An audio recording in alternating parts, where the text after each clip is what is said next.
Hello friends, कैसे हैं आप लोग। उम्मीद करता हूं कि आप अच्छे होंगे और आपकी उज्जवल भविष्य की कामनाओं के साथ एक बार फिर एक नया लेक्चर स्टार्ट करते हैं हम लोग। और आज का लेक्चर जो है वो बहुत ही इम्पॉर्टेंट है एज ए चैप्टर अगर देखा जाए वेक्टर के लिए, तो है कि नहीं। क्या है आइए देखते हैं। आज हम लोग पढ़ने वाले हैं क्या, डॉट प्रोडक्ट। डॉट प्रोडक्ट, ध्यान दीजिएगा। डॉट प्रोडक्ट किन्हीं दो वेक्टर का एक ऐसा ऑपरेशन है जो उसके बाद ऑपरेशन के बाद उस क्वांटिटी को स्केलर बना देता है।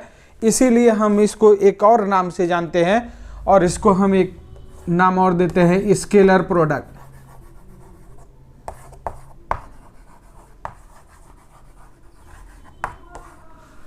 डॉट प्रोडक्ट और स्केलर प्रोडक्ट। क्यों स्केलर कहते हैं? क्योंकि ये दो वेक्टर का एक ऐसा ऑपरेशन है जिसके होने के बाद वो वेक्टर स्केलर में कन्वर्ट हो जाता है। उसी को हम, इसीलिए इसको हम क्या बोलते हैं, स्केलर प्रोडक्ट। अब आइए देखते हैं होता क्या है कि नहीं। ध्यान दीजिएगा, मैं डेफिनेशन लिख रहा हूं। The dot product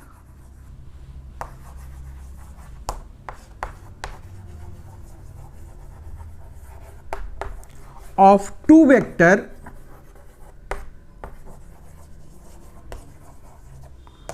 is equal to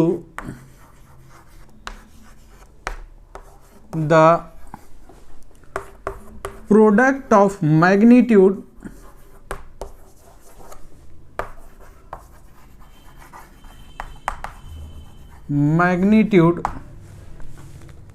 of two vectors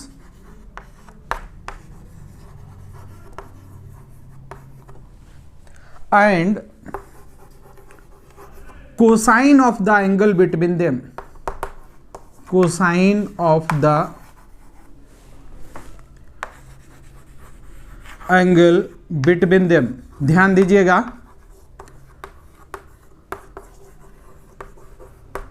ध्यान दीजिए। ये डेफिनेशन मैं इसलिए लिख दे रहा हूं क्योंकि अगर आप नोट्स बनाना चाहते हैं तो आपके लिए थोड़ा सा इजी रहेगा, है कि नहीं। अदरवाइज इसे एक्सप्लेन ही करना है मुझे। हमने कहा the dot product of two vector is equal to the product of magnitude of two vector and cosine of the angle between them. इसका मतलब ये हुआ कि अरे भाई, अगर हमको दो वेक्टर दे दिया गया हो, वेक्टर ए, वेक्टर बी,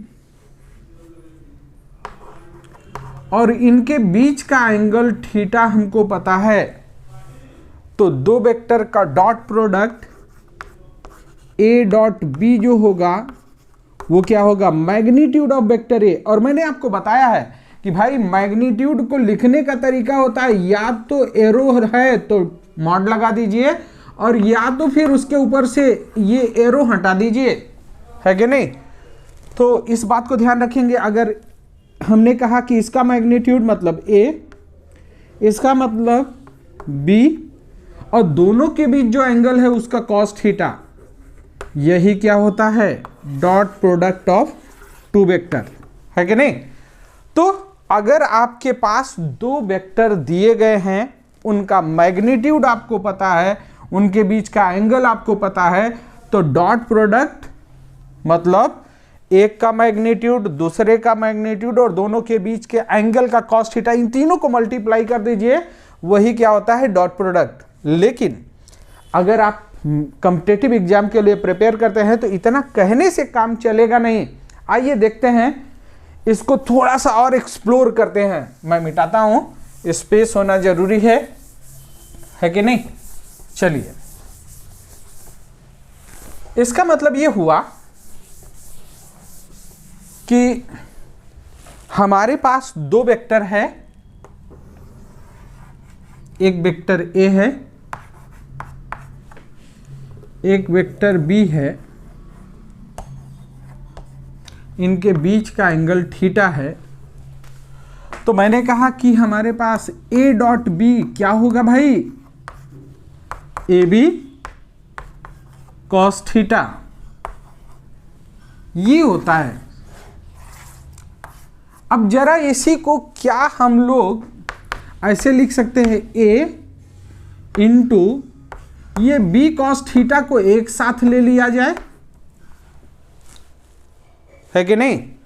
ए और बी कॉस थीटा को एक साथ ले लिया। इसका मतलब अगर इस फिगर से देखा जाए तो हमने बताया है कि बी कॉस थीटा क्या होगा, projection of vector B along vector A. अगर भाई इसके ऊपर से लाइट अगर डाल देते हैं हम लोग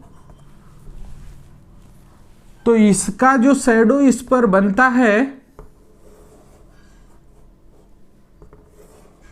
यही तो बी कॉस थीटा है भाई, है कि नहीं। ये लंबाई बी कॉस थीटा है। इसका मतलब हम इसी को दूसरे शब्दों में लिखना चाहें तो क्या लिख सकते हैं कि dot product is nothing but magnitude of one vector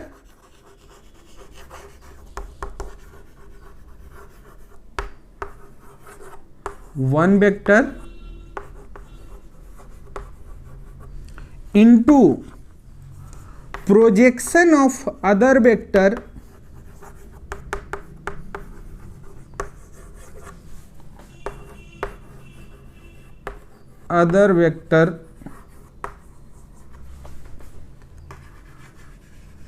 along first vector, है कि नहीं भाई। यही तो हमको पता चला कि हमको क्या चाहिए, a into B cos theta. तो a क्या है, इस वाले वेक्टर का मैग्नीट्यूड ये यही है, और बी कॉस थीटा क्या है, इस दूसरे वाले वेक्टर का पहले वाले वेक्टर पर प्रोजेक्शन, है कि नहीं।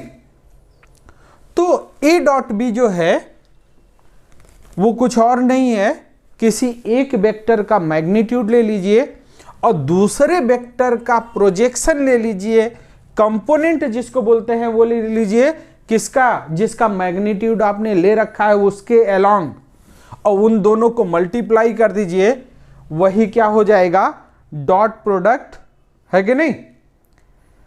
लेकिन भाई वेक्टर को लिखने का तरीका दो होता है, क्या, जब दोनों के बीच का एंगल और मैग्नीट्यूड दोनों का पता हो तब तो हम लगा लेंगे ए बी कॉस थीटा। लेकिन अगर मैथमेटिकल फॉर्मेट में दिया गया हो आई जे और के फॉर्मेट, तब तो उनके बीच का एंगल हमको पता ही नहीं है कि नहीं।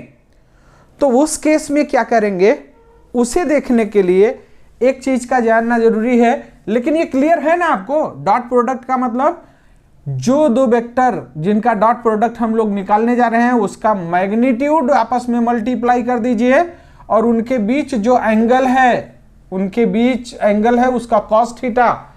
इस बात को बिल्कुल नहीं भूलेंगे कि एंगल निकालने के लिए दो वेक्टर के बीच दोनों को पहले टेल टू टेल मिलाते हैं, तो उनके बीच जो छोटा वाला एंगल होता है वही क्या होता है, एंगल बिटवीन टू वेक्टर। तो या तो ऐसे लिख लीजिए या तो ऐसे लिख लीजिए, magnitude of one vector and projection of other vector along the first vector, जिसका मैग्नीट्यूड आपने ले रखा है। चलिए अब मैं कहूं कि dot product of two unit vector, dot product of two unit vectors,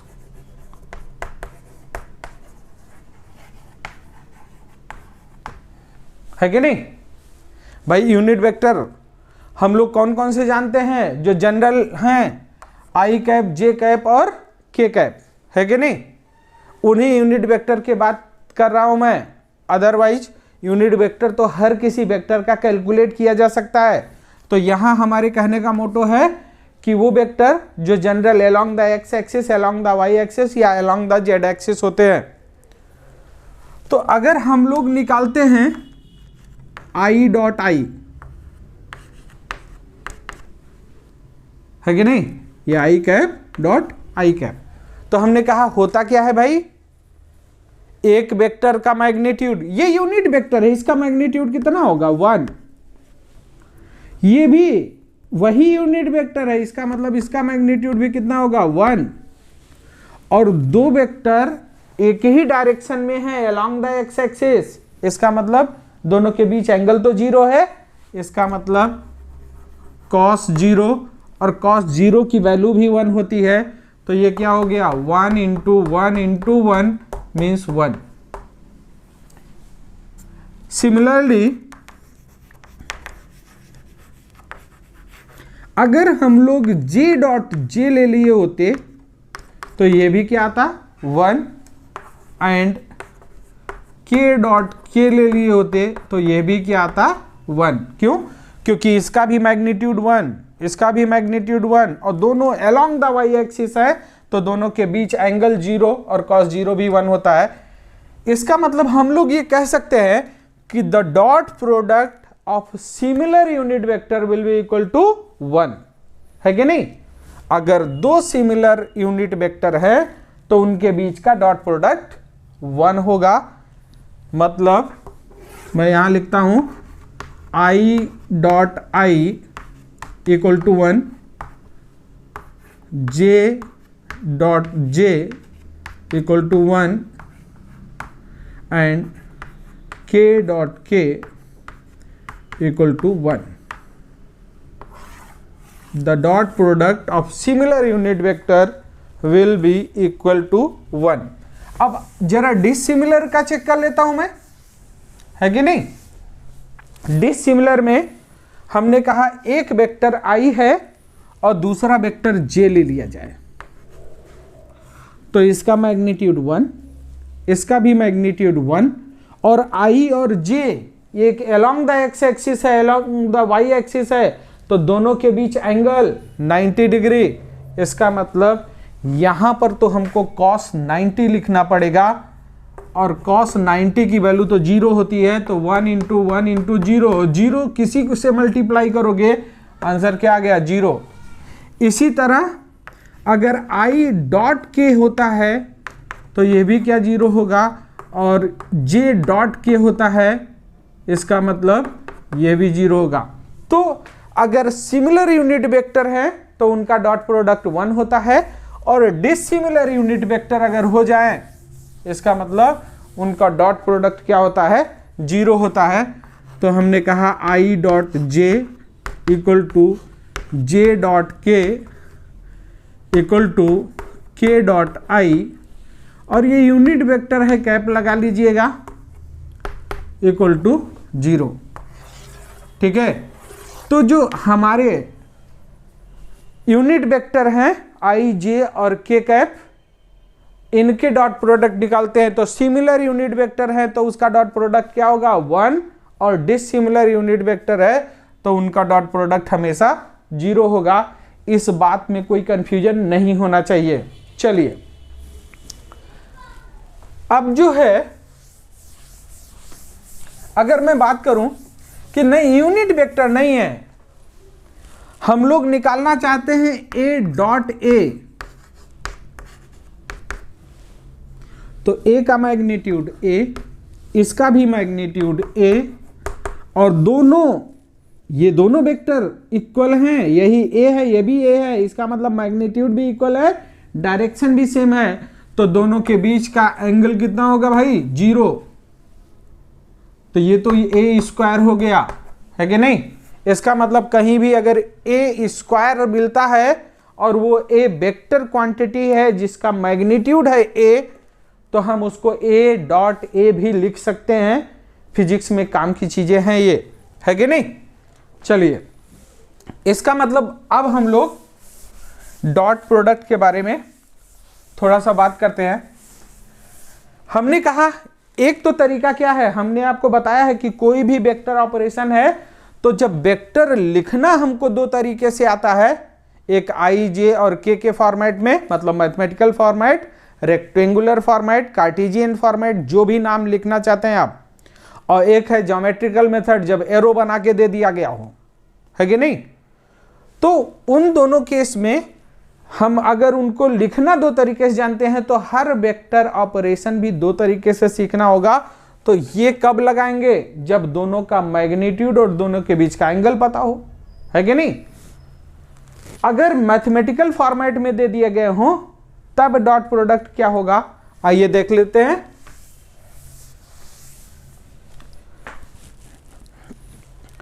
हमने कहा the dot product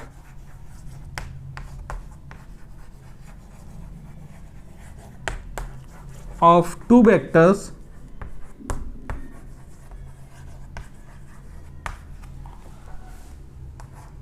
in mathematical format, है कि नहीं? जब दो वेक्टर मैथमेटिकल फॉर्मेट में दिए गए हों, मान लीजिए हमारे पास दो वेक्टर है, वेक्टर ए है a1 i cap plus a2 j cap plus a3 k cap, है ना, and vector B b1 i cap plus b2 j cap plus b3 k cap, ये दो वेक्टर दिए गए हैं, है कि नहीं? और हम लोगों को फाइंड करना है a डॉट बी। अरे भाई ये मल्टी टर्म फंक्शन है, कुछ चीजें आपस में ऐड की गई हो या सब्ट्रैक्ट की गई हो तो उसको ब्रैकेट के साथ लिख दीजिए, a1 i cap a2 j cap a3 k cap dot b1 i cap plus b2 j cap plus b3 k cap. और डॉट निकालने का, मल्टीप्लाई करने का, दो चीजें आपस में ब्रैकेट में लिखी गई है और मल्टीप्लाई करने का तरीका क्या होता है भाई, इस a1 को पहले सबसे मल्टीप्लाई कर दीजिए तो ये क्या हो जाएगा a1, और इससे मल्टीप्लाई करेंगे तो b1, और यहां भी i है यहां भी i है तो i dot i plus a1 b2 i dot j plus a1 b3 i dot k plus a1 से सबसे मल्टीप्लाई हो गया, अब a2 से मल्टीप्लाई कर दीजिए तो a2 b1 j dot i plus a2 b2 j dot j plus a2 b3 j dot k plus a3 है तो इससे मल्टीप्लाई करते हैं a3 b1 k dot i plus a3 b2 k dot j plus a3 b3 k dot k। यही ना होगा, simply हमने इसको ओपन कर दिया है। अब यहां पर जरा देखिएगा, ये i डॉट i है, ये सिमिलर यूनिट वेक्टर का डॉट प्रोडक्ट क्या होता है भाई 1। इसका मतलब यहां पर हम क्या लिखेंगे, इक्वल टू क्या हो गया a1 b1, और यहां i डॉट j है, ये डिसिमिलर यूनिट वेक्टर है, इसका डॉट प्रोडक्ट 0 आएगा तो ये पूरी क्वांटिटी को 0 बना देगा। यहां पर i डॉट k है, ये डिसिमिलर यूनिट वेक्टर है, इन दोनों का प्रोडक्ट डॉट प्रोडक्ट क्या आता है 0, इसका मतलब ये इसको 0 बना देगा। यहां पर j डॉट i है, डिसिमिलर यूनिट वेक्टर, 0 हो जाएगा। ये सिमिलर यूनिट वेक्टर है, इसका मतलब इसकी वैल्यू 1 होगी तो यहां पर एक और टर्म आ जाएगा a2 b2, है कि नहीं? इसी तरीके से ये टर्म जो है यहां j डॉट k, ये डिसिमिलर यूनिट वेक्टर है, इसको 0 बनाएगा, इसको ये 0 बनाएगा, इसको 0 बनाएगा, और यहां पर बचेगा क्या a3 b3। भाई dot product of two vectors when vectors are given in mathematical format. ध्यान दीजिए ये कहां से आया ऐसा, ये मैंने आपको बताया है, इसे बार बार ऐसा करने की जरूरत नहीं है। हम लोग क्या देख रहे हैं कि हमारे पास दो वेक्टर का डॉट प्रोडक्ट निकल के क्या आया a1 b1 मतलब coefficient of i in vector a, b1 मतलब coefficient of i in vector b। इसका मतलब हमने यहां कुछ और नहीं किया, करस्पॉन्डिंग कोफिशिएंट को मल्टीप्लाई कर दिया, i वाले को i के साथ जे वाले को जे के साथ और के वाले को के साथ, है कि नहीं। और उसके बाद क्या किया, सबको ऐड कर दिया, है कि नहीं। तो डॉट प्रोडक्ट लिखने के लिए ये आया कहां से, ये मैंने एक्सप्लेन कर दिया, लेकिन बार बार इसे नहीं लिखेंगे। डॉट प्रोडक्ट अगर दो वेक्टर मैथमेटिकल फॉर्मेट में लिखे गए हैं तो डॉट प्रोडक्ट निकालना बहुत आसान है। क्या करना होगा, हमको करस्पॉन्डिंग कोफिशिएंट को मल्टीप्लाई करना होगा, है कि नहीं। चलिए भाई, करस्पॉन्डिंग कोफिशिएंट को मल्टीप्लाई कर लिया हमने। इसका मतलब हम लोग ऐसे नहीं लिखेंगे, जैसे जिन दोनों का डॉट प्रोडक्ट निकालना है हम उसको ऊपर नीचे लिखेंगे इस तरह से, b1 i cap, b2 j cap and b3 k cap, और भूल जाएंगे सब कुछ, लिखेंगे a dot b equal to, यहाँ i वाले को i के साथ मतलब a1 b1 प्लस j वाले को j के साथ a2 b2 प्लस k वाले को k के साथ a3 b3, और ये हो गया डॉट प्रोडक्ट। ध्यान दीजिए, खासकर नए बच्चे जो 11th में अभी अभी आए हैं, दो वेक्टर का डॉट प्रोडक्ट स्केलर क्वांटिटी है तो कहीं भूल के भी इसके साथ i, j और k मत चिपका दीजिएगा, क्योंकि i और j और k लगने के बाद तुरंत वो क्या हो जाएगा, वेक्टर। जनरली बच्चा जल्दी जल्दी ऐसे करता है क्योंकि मैथमेटिकल फॉर्मेट में उसने एडिशन सीखा है, i वाले को i के साथ जोड़ दो। सब्ट्रैक्शन में सीखा है, i वाले को i के साथ सब्ट्रैक्ट कर दो। मल्टीप्लिकेशन में i वाले को i के साथ मल्टीप्लाई कर दो, है कि नहीं। लेकिन उन दोनों में i साथ में रहता था, क्योंकि एडिशन या सब्ट्रैक्शन में वो रिजल्टिंग क्वांटिटी जो होती थी वो वेक्टर आती थी, और ये स्केलर है तो कहीं ऐसा ना हो कि इसके साथ भी चिपका दो आप i, j और k, ये तो ब्लंडर हो जाएगा भाई, है कि नहीं। क्योंकि क्या हो गया, ये दोनों डॉट प्रोडक्ट के बाद स्केलर बन जाते हैं, है कि नहीं। आइए कहिए तो एक छोटा सा क्वेश्चन देख लेते हैं, लेकिन ये ऐसा सेक्शन नहीं है जिसपे डॉट प्रोडक्ट के लिए आपको मैं दूं, फिर भी मैं लिख दे रहा हूं कि दो वेक्टर है भाई a और b, 2i plus 3j minus k या 2k, और वेक्टर भी। अच्छा, ये मेरी बहुत गंदी आदत है, जरा इसको ध्यान रखिएगा, कहीं हम कैप लगाते हैं और कहीं कैप नहीं लगाते हैं। बेसिकली कैप रिप्रेजेंटेशन किसका है, यूनिट वेक्टर का, और हम लोग रट चुके हैं यार कि i यूनिट वेक्टर है, ठीक है। तो लगाएं या ना लगाएं, लेकिन बोर्ड वाली बुक में तो हमेशा लगाना ही पड़ता है, मतलब आप बोर्ड के लिए जा रहे हैं तो इस बात को आप मेरी तरह गंदी आदत मत पालिएगा। चलिए, तो i cap, j cap, k cap हो गया, यहाँ b हो गया, मान लो 2i minus j minus 3k, और आपसे कह रहा है कि fine, then fine a dot b। जल्दी से निकाल दीजिए भाई, वीडियो को पॉज कीजिए। मैं फिर रिपीट कर रहा हूं कि अगर आपको मेरे साथ पढ़ना है तो आपको बिना कॉपी और पेन के नहीं पढ़ना चाहिए, आप अगर वास्तव में इंजीनियर या डॉक्टर बनना चाहते हैं, है कि नहीं। और वास्तव में मैं कमिट करता हूं कि बिना फीस के आपको मैं अपने सब्जेक्ट से तो सेलेक्ट करवा ही दूंगा, नहीं केवल सिलेक्शन नहीं भाई, अच्छे रैंक दिला दूंगा। विश्वास कीजिए, कुछ दिन मेरे साथ बने रहिए, है कि नहीं। चलिए, मुझे उम्मीद है कि आपने वीडियो पॉज किया होगा, अटेम्प्ट किया होगा। आइए देखते हैं क्या होता है।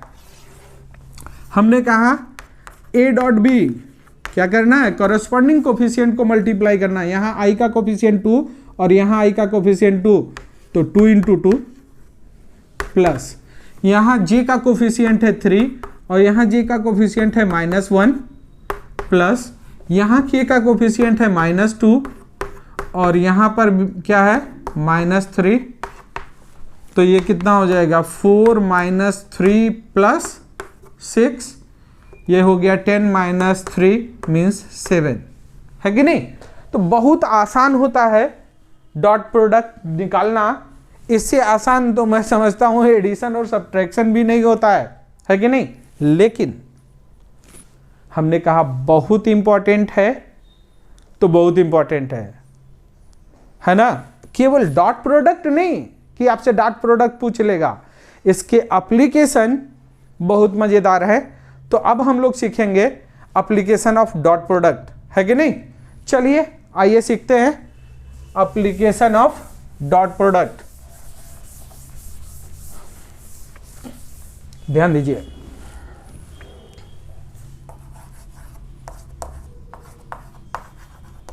एप्लीकेशन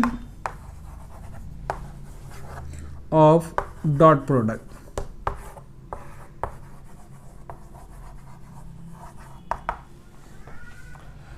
फर्स्ट एप्लीकेशन है वर्क डन।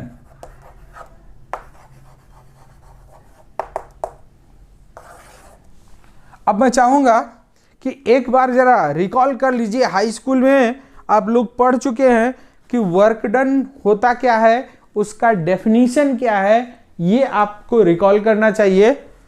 और अगर हो गया हो तो मैं एक बार फिर आपको एक्सप्लेन करता हूं। वर्क डन का डेफिनीशन क्या होता है, याद है? चलिए, वर्क डन होता है क्या, product of force and displacement in the direction of force is known as work done, है कि नहीं। हमने कहा कि एक ब्लॉक है और यहां पर आप लोगों ने एक हॉरिजॉन्टल सरफेस पर इसको रखा है और इस पर एक फोर्स लगाया आपने ऐसे, ठीक। और ये ब्लॉक थोड़ी देर बाद यहां पहुंच गया,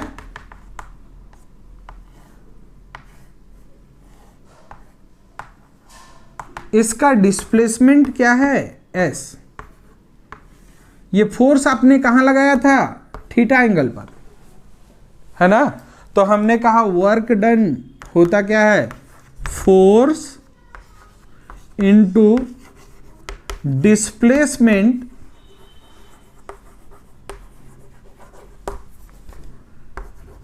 इन द डायरेक्शन ऑफ फोर्स।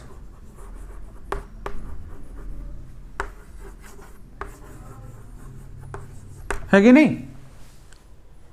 तो भाई चलो, W इक्वल टू फोर्स, और ये कह रहा है displacement in the direction of force, मतलब component of displacement along the force. भाई जिसका कंपोनेंट निकालना है और जिस डायरेक्शन में निकालना है उसी के परपेंडिकुलर हमने बताया है लाइट डालते हैं। किसके परपेंडिकुलर, जिधर आपको निकालना है कंपोनेंट। तो ये जो है फोर्स इस लाइन में लग रहा था और डिस्प्लेसमेंट का शैडो यहाँ परपेंडिकुलर इस फोर्स के परपेंडिकुलर है, तो ये एंगल 90 होगा। ये बना राइट एंगल ट्रायंगल और ये डिस्प्लेसमेंट क्या है, हाइपोटेन्यूज। इसका मतलब ये displacement along the direction of force ये एस कॉस थीटा है कि नहीं। डिस्प्लेसमेंट अलोंग द फोर्स ये क्या है भाई, एस कॉस थीटा है कि नहीं। हमने बता रखा है कंपोनेंट कैसे लेते हैं। ये अगर हाइपोटेन्यूज है तो थीटा से एडजेसेंट साइड कॉस से मल्टीप्लाई होता है और थीटा के सामने वाला साइड वो साइन से मल्टीप्लाई होता है कि नहीं। तो force into displacement in the direction of force S cos theta है कि नहीं। तो ये क्या है, फोर्स एक वेक्टर क्वांटिटी है उसका मैग्नीट्यूड, डिस्प्लेसमेंट एक वेक्टर क्वांटिटी है उसका मैग्नीट्यूड, और दोनों के बीच के एंगल का कोसाइन ये तो डॉट प्रोडक्ट होता है भाई। इसका मतलब हम लोग इसको क्या लिख सकते हैं, एफ डॉट एस लिख सकते हैं। तो वर्क डन कुछ और नहीं होता है force into displacement in the direction of force, है कि नहीं। अब ये हम जानते हैं कि इसका यूज हम लोग कब करेंगे, कब इसको लिखेंगे, कब इसको लिखेंगे। अरे भाई जब दो वेक्टर का मैग्नीट्यूड और उनके बीच का एंगल पता हो तो ये वाला फार्मूला यूज करेंगे, और अगर दोनों मैथमेटिकल फॉर्मेट में दिए गए हो तो ये वाला फार्मूला यूज करेंगे, है ना। तो कम से कम ये बात बिल्कुल आपको क्लियर होनी चाहिए कि कब कौन सा फॉर्मेट यूज करते हैं, और ये मैं फर्स्ट लेक्चर से आपको एक्सप्लेन कर रहा हूं। तो चलिए एक क्वेश्चन देख लेते हैं हम लोग, है कि नहीं। ध्यान दीजिए, क्वेश्चन है आपके सामने कि if the work done by a force of 10 newton in displacing a block up to 10 meter is 50 joule, then find angle between force and displacement. मुझे उम्मीद है कि ये क्वेश्चन आप अटेम्प्ट कर सकते हैं, है कि नहीं। तो कीजिए वीडियो को पॉज और शुरू हो जाइए। मुझे उम्मीद है कि अब तक आपने इसे कर लिया होगा। आइए फिर भी सॉल्यूशन देखते हैं हम लोग। हमने कहा भाई फोर्स और वर्क डन से रिलेटेड है, तो वी नो दैट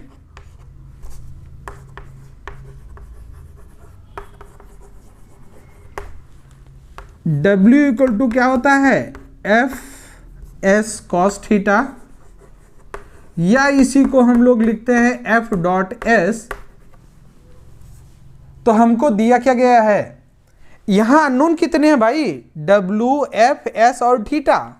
हमको दिया क्या क्या गया है, एफ दिया गया मतलब magnitude of force, displacement 10 meter मतलब मैग्नीट्यूड ऑफ द डिस्प्लेसमेंट, और वर्क डन, इसका मतलब इन्हीं रिलेशन को यूज किया जाए तो काम चल जाएगा। ये W की वैल्यू क्या है 50 जूल, F की वैल्यू है 10 न्यूटन, डिस्प्लेसमेंट है 10 meter, then cos theta, it means cos theta equal to 50 divided by 100, ये कैंसिल कर दीजिए 1/2। और कॉस के किस वैल्यू की बात होती है 1/2, अरे भाई कॉस 60 होता है यार, मतलब थीटा इक्वल टू क्या हो गया 60 डिग्री। है ना आसान क्वेश्चन, बहुत आसान होता है। हाँ वैरायटी कई हो सकते हैं, है कि नहीं, तो उस बात को हम नहीं भूलेंगे कि कैसे क्या कब यूज करना है कि नहीं। आइए एक दूसरा क्वेश्चन भी देखते हैं हम लोग। हाँ चलिए देखते हैं। ध्यान दीजिए, आपके सामने एक क्वेश्चन है, बहुत छोटा सा क्वेश्चन है और दादा आदम के ज़माने में पूछे भी गए हैं। एम्स 2001 में पूछा गया, CBSE PMT 2002 में पूछा गया, AIEEE जो आप लोग जो है इस समय एडमिशन लेते हैं इंजीनियरिंग वाले, है ना, किसमें भाई, पहले ये AIEEE होता था, अब तो नहीं रहा ये, है कि नहीं। तो वो जो है 2004 में पूछा गया, उसमें भी तो कह रहा है ये force vector F 5I + 3J Newton is applied on a particle and displaces it from origin to the point vector r equal to 2I - j meter. Then work done by the force, first option है -7 joule, second option है 13 joule, third 7 joule और fourth 11 joule. मुझे उम्मीद है कि ये question आप खुद कर लेंगे, मेरी ज़रूरत नहीं है, तो कीजिए वीडियो को पॉज और हो जाइए शुरू, है ना, फिर मैं बताता हूँ आपको। मुझे उम्मीद है कि ऐसा किया होगा आपने, है कि नहीं। आइए देखते हैं। मैं इस क्वेश्चन को मिटाता हूँ, जो ज़रूरत है उसको छोड़ देता हूँ। ध्यान दीजिए, फिगर में कह रहा है कि मान लीजिए ये ओरिजिन है और एक और पॉइंट है जहां का पोजीशन वेक्टर दिया गया है, तो पोजीशन वेक्टर ही तो यार डिस्प्लेसमेंट हो गया, क्योंकि डिस्प्लेसमेंट वेक्टर क्या होता है,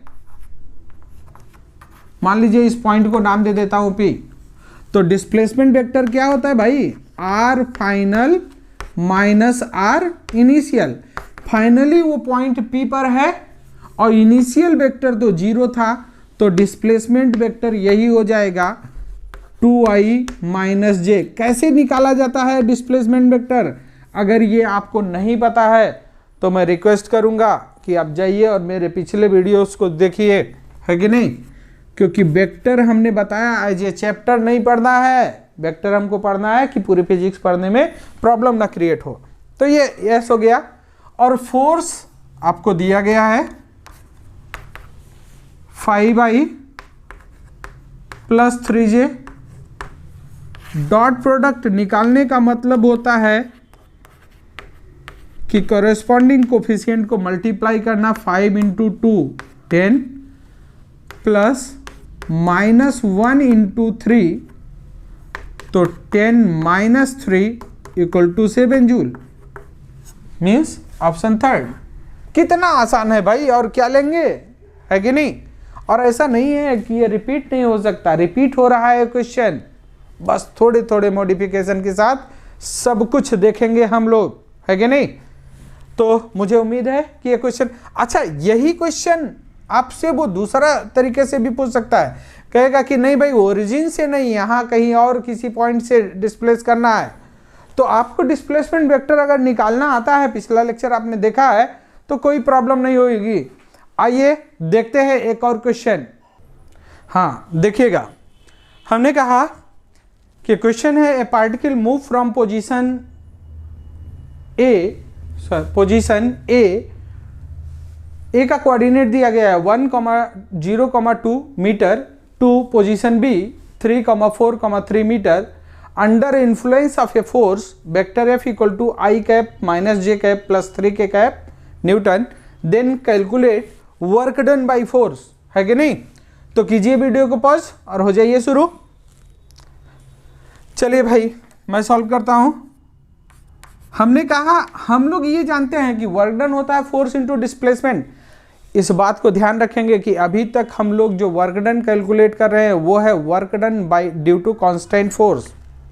वेरिएबल फोर्स से वर्क डन कैलकुलेट करना थोड़ा सा इंटीग्रेशन इन्वॉल्व होगा वहाँ, और मैं चाहता हूँ कि वो उसी चैप्टर में बढ़ाया जाए तो ज़्यादा अच्छा होगा। तो यहाँ पर हम लोग इसी को केवल देखेंगे, है कि नहीं। चलिए, तो इस तरीके से हम लोग डिस्प्लेसमेंट वेक्टर पहले फाइंड करेंगे। अब डिस्प्लेसमेंट वेक्टर क्या होता है, कैसे निकालते हैं, ये सब मैं बता चुका हूं। तो यहां डिस्प्लेसमेंट वेक्टर क्या होगा भाई, वो पार्टिकल ए से बी तक जा रहा है, इसका मतलब हमको डिस्प्लेसमेंट वेक्टर निकालने के लिए अगर हेड और टेल के कोऑर्डिनेट पता है आपको, तो coordinate of head minus coordinate of tail into I cap होता है। ए से बी जाने का मतलब कि एक एरो ऐसा है जिसका हेड बी है और टेल ए है, तो coordinate of head minus coordinate of tail, इसका मतलब 3 - 1 means 2i plus 4 - 0 4j cap और 3 - 2 मीन्स k कैप। ये डिस्प्लेसमेंट वेक्टर होगा, कोई डाउट तो नहीं है। और फोर्स भाई दिया हुआ है, ये क्या है, आई cap minus J cap plus 3k cap और dot product f dot s।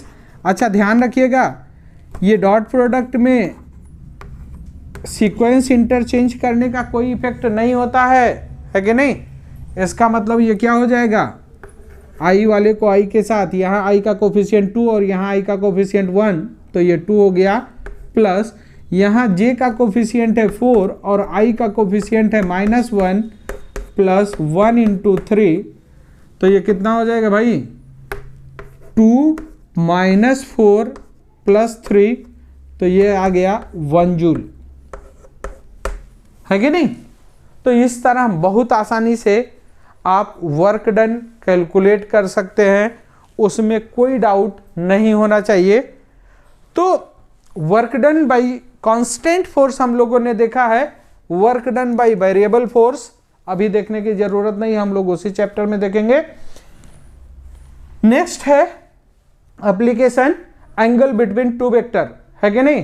तो आइए हम लोग देखते हैं कि नेक्स्ट एप्लीकेशन कैसे होगा। ध्यान दीजिए, next application angle between to vector, बहुत ही इंपॉर्टेंट है भाई। एंगल बिटवीन टू वेक्टर्स,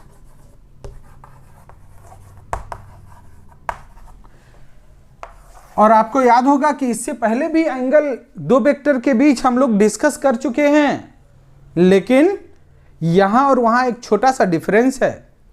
यहां पर क्या है, हम लोग अब डिस्कस करने जा रहे हैं जब वेक्टर मैथमेटिकल फॉर्मेट में दे दिया गया हो और उसके बीच का एंगल फाइंड करना हो, है कि नहीं। अभी तक हम लोग क्या देख रहे थे, जब मैथमेटिकल फॉर्मेट में नहीं था, वो ज्योमेट्रिकल मेथड में था, एरो बना के दे दिया गया था, तो उस समय एंगल निकालने के लिए क्या है, दोनों का टेल एक साथ मिलाते थे और उसके बीच में एंगल पता करते थे हम लोग कि एंगल कैसे होगा, है कि नहीं। सबसे पहले दोनों का टेल मिलाते थे और उनके बीच जो छोटा वाला एंगल होता था वही क्या होता था, एंगल बिटवीन टू वेक्टर। अब यहां हम क्या देखने जा रहे हैं कि जब वेक्टर मैथमेटिकल फॉर्मेट में दिए गए हों, लिख देता हूं मैं, when the two vectors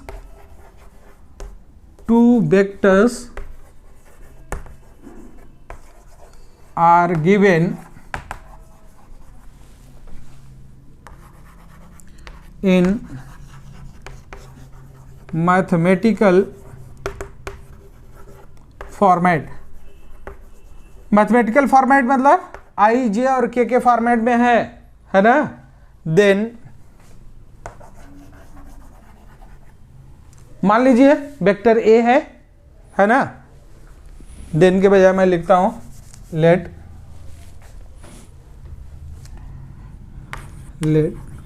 vector A equal to, फिर वही a1 i cap plus a2 j cap plus a3 k cap and vector b equal to b1 i cap plus b2 j cap plus b3 k cap, है कि नहीं।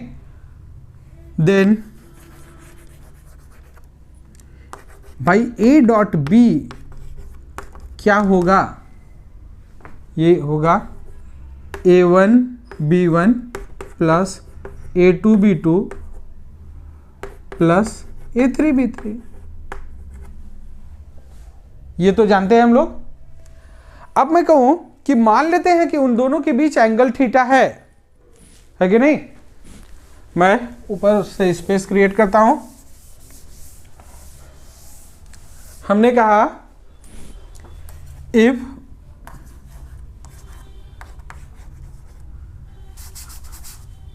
Theta is the angle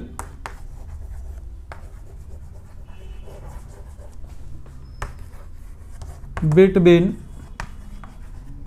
vector A and vector B, then A dot B, ये भी तो जानते हैं भाई कि ए बी कॉस थीटा होता है कि नहीं। इसका मतलब कॉस थीटा की वैल्यू क्या मैं A dot B upon A B लिख सकता हूं, बिल्कुल लिख सकता हूं भाई। A dot B equal to A B cos theta अगर मैं जानता हूं तो cos theta equal to A dot B, और ए डॉट बी यहां से हम लोग निकाल चुके हैं। मैग्नीट्यूड ऑफ वेक्टर क्या होता है ये भी तो जानते हैं यार, under root a1 square plus a2 square plus a3 square. और वेक्टर b का मैग्नीट्यूड ये भी तो निकालना जानते हैं, b1 square plus b2 square plus b3 square. तो क्या वहां मैं पुट कर सकता हूं, बिल्कुल। और यहां आप इसकी वैल्यू पुट करेंगे ए डॉट बी की, ए की और बी की, तो कॉस थीटा निकल आएगा। It means theta equal to क्या हो जाएगा, cos inverse A dot B upon A B, जहां ए और बी क्या है, उन दोनों वेक्टर के मैग्नीट्यूड हैं। और ए डॉट बी वेक्टर अगर मैथमेटिकल फॉर्मेट में दिया गया है तो ए डॉट बी निकालना आता है हमको, है कि नहीं। बहुत आसान होता है, कोई भी प्रॉब्लम नहीं होनी चाहिए। लेकिन एक नोट यहां बहुत ही इंपॉर्टेंट है, क्या, इसको तो आप 2 साल के सिलेबस के लिए पकड़ के रखेंगे भाई। ए डॉट बी क्या होता है, ए बी कॉस थीटा। अगर थीटा की वैल्यू 90 हो जाए तो कॉस की वैल्यू 0 होती है। इसका मतलब कि अगर दो वेक्टर एक दूसरे के परपेंडिकुलर हो जाएं तो दोनों के बीच एंगल, है ना, दोनों का डॉट प्रोडक्ट क्या होगा, जीरो आएगा, है ना। तो लिख लेते हैं, ये बहुत इंपॉर्टेंट पॉइंट है। If two vectors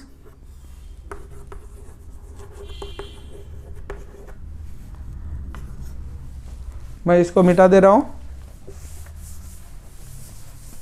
if two vectors are perpendicular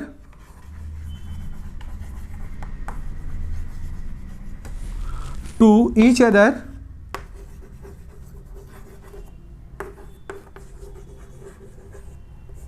then A dot B equal to 0। मैं बोल रहा हूं बहुत इंपॉर्टेंट है।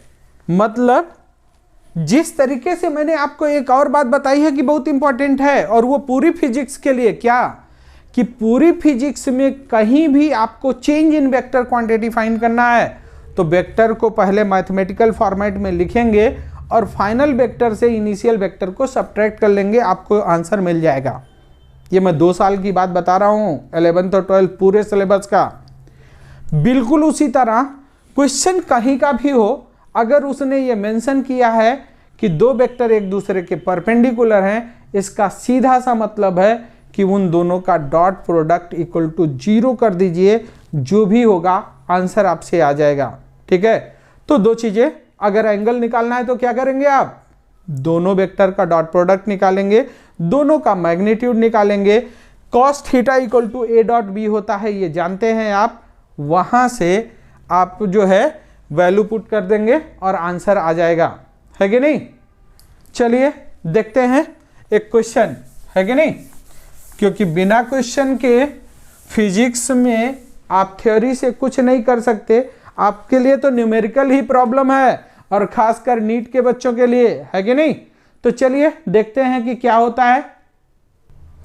ध्यान दीजिए, एक क्वेश्चन है आपके सामने, कह रहा है find the angle between two vectors, vector A equal to 5i plus 5j and vector B equal to 5i minus 5j, है कि नहीं। तो चलिए, हमको पता है कि जब वेक्टर मैथमेटिकल फॉर्मेट में दिए गए हों तो एंगल निकालने का तरीका क्या होता है भाई, हम जानते हैं कि कॉस थीटा इक्वल टू क्या होता है, ए डॉट बी अपॉन ए बी, है कि नहीं। तो sorry, magnitude of A and magnitude of B, है कि नहीं। तो सबसे पहले तो हम लोग ए डॉट बी ही कैलकुलेट करेंगे, पूरा कैलकुलेट करने के चक्कर में नहीं पड़ जाएंगे, है कि नहीं। चलिए, तो यहां पर हम लोग कैलकुलेट करेंगे ए डॉट बी। तो ए की वैल्यू क्या है भाई, 5i प्लस 5j, और बी की वैल्यू क्या है, 5i माइनस 5j। दोनों का डॉट प्रोडक्ट निकाला तो कितना आ गया, ये i का कोफिशिएंट 25 और यहाँ माइनस 25, ये तो 0 आ गया। इसका मतलब आगे अब करने की जरूरत नहीं है भाई, 2 वेक्टर का डॉट प्रोडक्ट 0 आ गया, इसका मतलब क्या हो गया, ए और बी कुछ भी हो तो 0 अपान ए बी, ये आ गया 0। इसका मतलब थीटा इक्वल टू 90 डिग्री, है कि नहीं। तो जब भी 2 वेक्टर का डॉट प्रोडक्ट 0 आएगा, आंसर 90 डिग्री ही होगा, है कि नहीं। एक और क्वेश्चन मैं करता हूं, उसके बाद आगे बढ़ते हैं हम लोग, क्योंकि ये एप्लीकेशन बहुत इंपॉर्टेंट है कि नहीं। तो चलिए एक दूसरा क्वेश्चन लिखता हूं मैं, ध्यान दीजिए। क्वेश्चन में कह रहा है कि if two vectors, vector A alpha I plus alpha J plus 3k and vector B alpha I plus 5j plus 2k are perpendicular to each other, then find the value of alpha. हमने बताया है कि बहुत आसान है भाई, क्या करना होता है, जैसे ही 2 वेक्टर एक दूसरे के परपेंडिकुलर हुए, इसका मतलब दोनों का डॉट प्रोडक्ट 0, तो कर दीजिए डॉट प्रोडक्ट 0। मैं कहूंगा कि वीडियो को पॉज कीजिए और शुरू हो जाइए, है कि नहीं। चलिए, मुझे उम्मीद है कि आपने किया होगा। वेक्टर ए की वैल्यू क्या है, alpha I plus alpha J plus 3k। Vector B की वैल्यू क्या है, alpha I plus 5j plus 2k। It means A dot B alpha square plus 5 alpha plus 6 equal to 0। क्यों? क्योंकि दो vector एक दूसरे के परपेंडिकुलर है। तो अब ये एक इक्वेशन आ गया, ये अल्फा का क्वाड्रेटिक है, alpha square plus 5 alpha plus 6 equal to 0 है कि नहीं? तो इसको आप क्या कर सकते हैं, alpha square plus 2 alpha plus 3 alpha plus 6 factor कर लीजिए। तो ये अल्फा कॉमन लेंगे तो अल्फा प्लस 2 प्लस 3 कॉमन लेंगे तो alpha plus 3 equal to 0, alpha plus 2 equal to 0 and alpha plus 3, ये दो फैक्टर आए इक्वल टू 0। तो अल्फा प्लस 2 इक्वल टू 0 अगर आप पुट करते हैं तो अल्फा इक्वल टू क्या आएगा, -2, और alpha plus 3 equal to 0 put करते हैं तो अल्फा की वैल्यू क्या आ जाएगी, -3। इसका मतलब इस केस में अल्फा की दो पॉसिबल वैल्यूज हैं, एक -2 और एक -3, है कि नहीं? तो इस तरह से क्वेश्चन पूछे जा सकते हैं। अब इसमें कोई भी कंफ्यूजन नहीं होना चाहिए कि कैसे कैलकुलेट करेंगे हम लोग। जब भी दो वेक्टर मैथमेटिकल फॉर्मेट में दिए गए हैं और उनका डॉट प्रोडक्ट 0 हो, उनका एंगल पता करना उनके बीच में, तो क्वेश्चन वो डॉट प्रोडक्ट का ही होगा। चलिए एक और क्वेश्चन लिखते हैं हम लोग, ध्यान दीजिएगा। एक क्वेश्चन है, if the unit vector along incident ray and reflected ray is given as I minus under root 3j divided by 2 and I plus under root 3j divided by 2 respectively, then angle of incidence will be। ध्यान दीजिए, ये question IT में पूछा गया है लेकिन मुझे year याद नहीं है यार, इसलिए मैं कुछ लिख नहीं रहा हूं। चलिए, मुझे उम्मीद है कि अब तक मैंने इतना बताया है कि आप इसे कर सकते हैं, तो जल्दी से आंसर कर दीजिए इसका, ठीक है? मुझे लग रहा है कि आपने अटेम्प्ट जरूर किया होगा और कहीं वो आपका आंसर 1 या 4th तो नहीं है। अगर है तो आइए मैच कराते हैं, देखते हैं क्या होता है। भाई हमारे पास दो वेक्टर दे दिया गया, एक वेक्टर ए है और वो क्या है, I minus under root 3j divided by 2। एक वेक्टर बी है I plus under root 3j divided by 2। दोनों के बीच एंगल निकालना है। तो ये इंसिडेंट रे है, क्या मैं इसको I लिख दूं? और ये रिफ्लेक्टेड रे था तो इसको R लिख दे रहा हूं, है कि नहीं? इस क्वेश्चन को मैं स्पेस क्रिएट करता हूं यहां पर। अब हमको पता है कि एंगल निकालने के लिए क्या करना है, डॉट प्रोडक्ट ही तो निकालना है कि नहीं? तो सबसे पहले ए डॉट भी निकाल देते हैं। ए डॉट भी क्या होगा भाई, ये 1/4, तो इसको बाहर ले लो, 1/2 इसका 1/2 इसका मल्टीप्लाई हो जाएगा, और ये 1 × 1 ये 1, और ये अंडर रूट 3 निगेटिव साइन और ये अंडर रूट 3 पॉजिटिव साइन, तो -3। तो ए डॉट बी की वैल्यू कितनी आ गई भाई, -2/4 मीन्स -1/2। और उसने खुद ही कहा कि ये यूनिट वेक्टर है along the X axis, along the incident ray and along the reflected ray. इसका मतलब आई का मैग्नीट्यूड अगर निकालोगे तो 1 आएगा, निकाल के चेक कर लीजिए भाई, और आर का मैग्नीट्यूड निकालोगे तब भी 1 ही आएगा। इसका मतलब cos थीटा इक्वल टू क्या होता है, ए डॉट बी अपॉन ए बी, ये हो गया -1/2 और ये 1, it means theta equal to 120 degree. और कुछ लोग तो इतनी जल्दीबाजी में होते हैं कि इसी को निकाला और कह दिया आंसर हो गया सर, 120 मिल भी गया, टिक करके आ गए। अरे भाई नहीं नहीं नहीं, उसने ये थीटा नहीं पूछा था दोनों बीच का एंगल, उसने पूछा था एंगल ऑफ इंसिडेंस क्या होगा, है कि नहीं? उसने यही पूछा था ना कि एंगल ऑफ इंसिडेंस क्या होगा। तो एंगल ऑफ इंसिडेंस के लिए क्या करेंगे आप, ये फिगर बनाएंगे। कुछ लोगों ने कहा अरे सर दो का बीच एंगल पता चल गया, फिगर बनाया, बोला ये एंगल इंसिडेंट रे, ये हो गया रिफ्लेक्टेड रे, दोनों के बीच का एंगल 60 डिग्री पता चल गया, तो एंगल ऑफ इंसिडेंस इसी का आधा होता है, तो आई की वैल्यू लिख के आ गया 60 डिग्री। अरे गलत हो गया यार, क्या ये वाला एंगल नहीं निकल के आया है, ये तो यूनिट वेक्टर के बीच का एंगल निकल के आया है। और एंगल जब भी निकालते हैं तो दोनों का टेल टू टेल मिलाना होता है। यहां तो रिफ्लेक्टेड रे का डायरेक्शन इधर है, इंसिडेंट रे का इधर, ये तो हेड टेल मिले हुए हैं, इसका मतलब इसको अगर एक्सटेंड किया जाए तो ये एंगल निकल के आया है 120, है कि नहीं। इसका मतलब कि ये एंगल कितना हुआ 60, और इसका आधा जो होता है वो एंगल ऑफ इंसिडेंस होता है। इसका मतलब आंसर जो होगा वो थर्ड होगा। ठीक है, मेरे बताने का मोटो ये क्वेश्चन कराने का एक सिंगल था कि आप कहीं उस बात को मिस तो नहीं कर रहे हैं कि दो वेक्टर के बीच के एंगल की बात आएगी तो सबसे पहले दोनों को टेल टू टेल मिलाना होता है, उसके बाद उसके बीच जो छोटा वाला एंगल होता है वही होता है एंगल बिटवीन टू वेक्टर, है कि नहीं। तो ऐसा ना हो कि आपको सब कुछ आता है, और जिस ईयर ये आईटी में आया था मैक्सिमम बच्चों ने गलत किया था, ये सब कुछ निकाला उन लोगों ने, है ना, सब कुछ निकाला, उसके बाद भी गलत किया जल्दीबाजी में, कोई 120 और कोई 60, जबकि आंसर क्या था 30 डिग्री। समझ में आया। चलिए एक और क्वेश्चन करते हैं मजेदार, उसके बाद आगे बढ़ते हैं।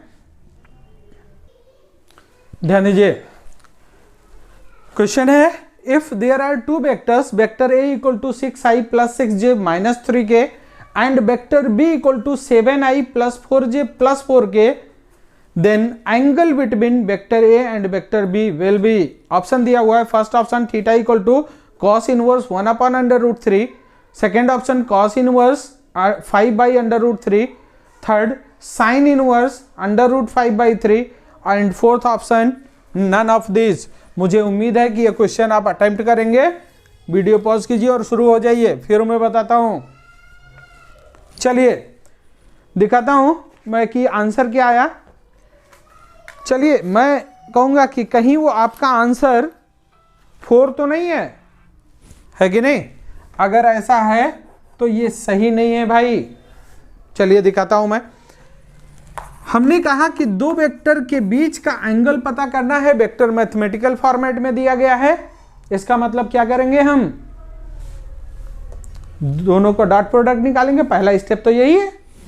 तो a डॉट बी की वैल्यू अगर निकालते हैं हम लोग तो क्या आएगा भाई, a में करस्पॉन्डिंग कोफिशिएंट को मल्टीप्लाई ही करना होता है, मैं डायरेक्टली कर रहा हूं। यहां i का कोफिशिएंट है 6, यहां i का कोफिशिएंट है 7, तो ये 42 आएगा, प्लस यहां i का कोफिशिएंट है 6, यहां i का कोफिशिएंट है +4, तो ये 24 आएगा, और यहां i का कोफिशिएंट है -3 और यहां +4, तो ये -12 आएगा, है कि नहीं। ये वैल्यू कितनी आ गई भाई, 54। मैग्नीट्यूड ऑफ ए जब निकालेंगे तो वो कितना आएगा, √36 प्लस 36 प्लस 9, ये कितना आ गया भाई, 36 प्लस 36 72 प्लस 9 81, ये आंसर आ गया 9। और b का मैग्नीट्यूड अगर आप निकालते हैं तो ये क्या आएगा, b का मैग्नीट्यूड 7 49 प्लस 16 प्लस 16, ये भी तो क्या आ गया 9, 81 होगा, 49 और प्लस 32, है कि नहीं। तो cos थीटा इक्वल टू क्या करेंगे आप, a dot B upon A b. a dot b की वैल्यू क्या है 54, और ये 9 इंटू 9 6 को 3 से कट कर दीजिए तो 2/3। तो cos थीटा की वैल्यू तो आ गई कितनी 2/3, और यहाँ तो आंसर है ही नहीं। लोगों ने देखा ये तो मैच नहीं किया, और नन ऑफ दीज है तो टिक करके चले आए भाई कि नन ऑफ दीज हो जाएगा, है कि नहीं। लेकिन क्या ये नन ऑफ दीज होगा या कुछ और भी हो सकता है? अरे भाई एक आंसर साइन में भी तो दिया है, तो क्या इसको आप नहीं चेक करेंगे? हमने आपको बताया है कि जब भी ट्रिग्नोमेट्रिक रेशियो में कोई भी एक रेशियो पता चल जाए, इसका मतलब बाकी सब पता है। हमको पता है कॉस थीटा, यहां से हम लोगों ने ये थीटा अगर माना तो हमको दिया है कॉस थीटा इक्वल टू 2/3। इसका मतलब हमको ये दे दिया कि ये बेस इसका 2 है और हाइपोटेन्यूज इसका 3 है। तो पाइथागोरस थ्योरम से क्या मैं इस परपेंडिकुलर को निकाल सकता हूं? इसकी वैल्यू क्या होगी भाई? √5। ये 3 का स्क्वायर 9 - 4, ये √5 होगा। इसका मतलब इस फिगर से क्या मैं कह सकता हूं कि साइन थीटा √5/3 होगा, या theta equal to sine inverse √5/3, है कि नहीं। इसका मतलब आंसर क्या हो गया? 3rd, है कि नहीं। तो ऐसा ना हो जाए कि आप आंसर हमेशा कॉस के टर्म में ढूंढते चले जाएं। आंसर साइन, कॉस, टेन, सेक, कोसेक कुछ भी किसी ट्रिग्नोमेट्रिक रेशियो के फॉर्मेट में मिल सकता है। हाँ ये बात सही है कि आप कैलकुलेट करेंगे कॉस के फॉर्मेट में, लेकिन कोई दूसरा भी अगर मैच कर रहा है, दिया गया है किसी और टर्म में भी, तो हम उसको भी चेक करेंगे ये ट्रायंगल बना के, है कि नहीं। ये बात मैं बता चुका हूँ बेसिक मैथमेटिक्स में कि कोई एक ट्रिग्नोमेट्रिक रेशियो पता है, इसका मतलब दूसरा भी हम जानते हैं, है कि नहीं। चलिए एक छोटा सा क्वेश्चन और करता हूं, उसके बाद इसको छोड़ता हूं मैं आपको, अदरवाइज वीडियो बहुत लंबा हो जाएगा। सॉरी यार, वीडियो में उस क्वेश्चन को इंक्लूड नहीं किया जा सकता क्योंकि मेरे क्लास लेने का समय हो गया। ऑफलाइन क्लास भी मैं लेता हूं, है ना, किसी संस्था से एसोसिएटेड ही हूँ। तो मिलते हैं हम लोग नए लेक्चर में। हम लोग उस क्वेश्चन को जरूर देखेंगे क्योंकि वो क्वेश्चन एक इम्पॉर्टेंट क्वेश्चन है, ठीक है। तो मुझे उम्मीद है कि आपको ये वीडियो पसंद आया होगा। अगर पसंद आया है तो आपका कमेंट, लाइक और शेयर ये हमारे लिए मोटिवेशन का काम करता है, और मुझे उम्मीद है कि आप मुझे ज़रूर प्रोवाइड करवाएंगे। चलिए मिलते हैं, बाकी चीज़ें नेक्स्ट टर्न पे है। नमस्कार।